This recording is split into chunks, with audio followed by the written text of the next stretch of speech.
Exam এটাৰ কাৰণে ৰাতিয়েই যোৰহাটলৈ ওলালোঁ। যোৰহাট গৈ পাওঁতে পাওঁতে ৰাতি প্ৰায় 4:50মান হ'ল, মানে ৰাতিপুৱালৈ। কিন্তু তথাপিও আন্ধাৰ। গৈ পাই পেলাই ইমান বেছি টোপনি ধৰিলে যে অকণমান শুলোঁ। শুৱাৰ পৰা উঠোতে দেৰিয়ে হৈ গ'ল। উঠিয়ে চিধা গাটো ধুই মেকআপত বহিলোঁ।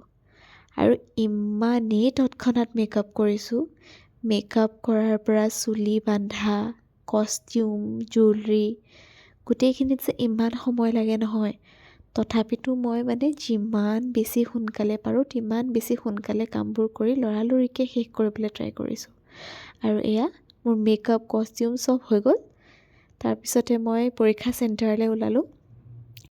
গৈ পৰীক্ষা দি শেষ কৰিয়ে উঠি মেকআপ মুচিছোঁ। মেকআপ মুচি কষ্টিউম চেঞ্জ কৰিলোঁ আৰু ঘৰলৈ যাবলৈ ওলালোঁ। ঘূৰি আহি ঘৰ পাই মোৰ দিনটো ইমানতে সামৰিলোঁ।